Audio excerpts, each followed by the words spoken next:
بسم اللہ الرحمن الرحیم۔ صرف 5 منٹ کا مدرسہ قرآن و حدیث کی روشنی میں 16 رمضان المبارک۔ اسلامی تاریخ۔ حضور صلی اللہ علیہ وسلم کے چچا ابو طالب کی حمایت۔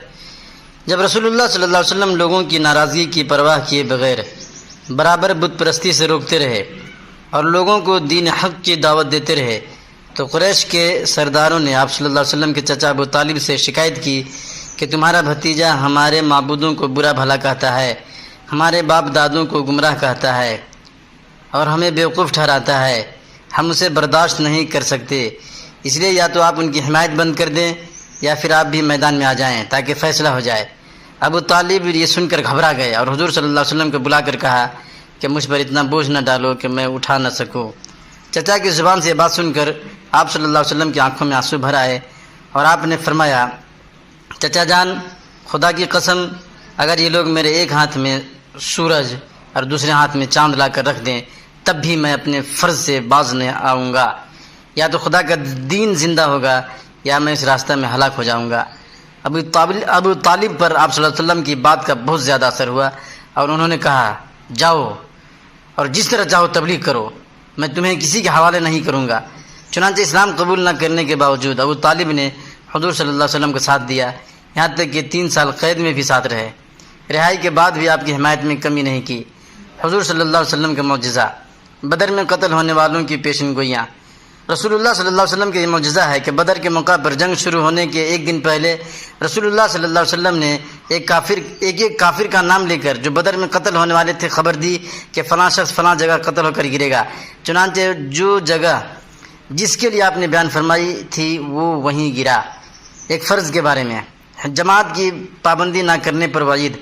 حضرت عبداللہ بن عباس رضی اللہ عنہ سے کسی نے پوچھا کہ ایک شخص دن بھر روزہ رکھتا ہے اور رات بھر نفلیں پڑھتا ہے مگر جمعہ اور جماعت میں شریک نہیں ہوتا، اس کے متعلق کیا حکم ہے؟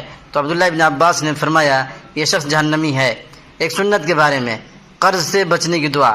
رسول اللہ صلی اللہ علیہ وسلم یہ دعا فرماتے تھے، اللہم انی اعوذ بک من الکسل والحرم والمعثم والمغرم۔ ترجمہ، اے اللہ، میں سستی، بڑھاپے کی کمزوری، گناہوں اور قرض سے تیری پناہ چاہتا ہوں۔ ایک اہم عمل کی فضیلت، مردوں کو ثواب پہنچانا۔ حضرت عبداللہ بن عباس رضی اللہ عنہ نے فرمایا، ایک شخص نے رسول اللہ صلی اللہ علیہ وسلم سے عرض کیا، میری ماں مر چکی ہے، اگر میں ان کی طرف سے صدقہ کروں تو کیا ان کو فائدہ ہوگا؟ تو رسول اللہ صلی اللہ علیہ وسلم نے فرمایا، ہاں۔ تو اس شخص نے کہا، میرا ایک باغ ہے، میں آپ صلی اللہ علیہ وسلم کو گواہ بناتا ہوں کہ میں نے اپنی ماں کے ثواب کے لیے اس کو صدقہ کر دیا۔ ایک گناہ کے بارے میں تنگی کے ڈر سے فیملی پلاننگ۔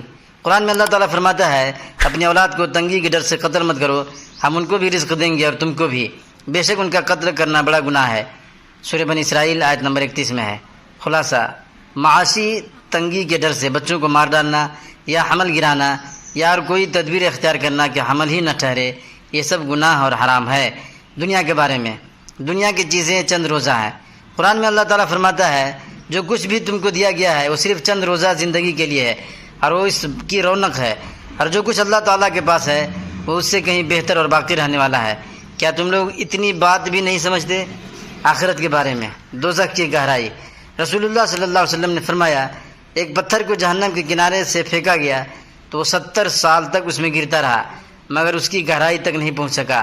اللہ تعالیٰ فرماتے ہیں کہ ہم اس جہنم کو انسان اور جنات سے بھر دیں گے، کیا تم اس پر تعجب کرتے ہو؟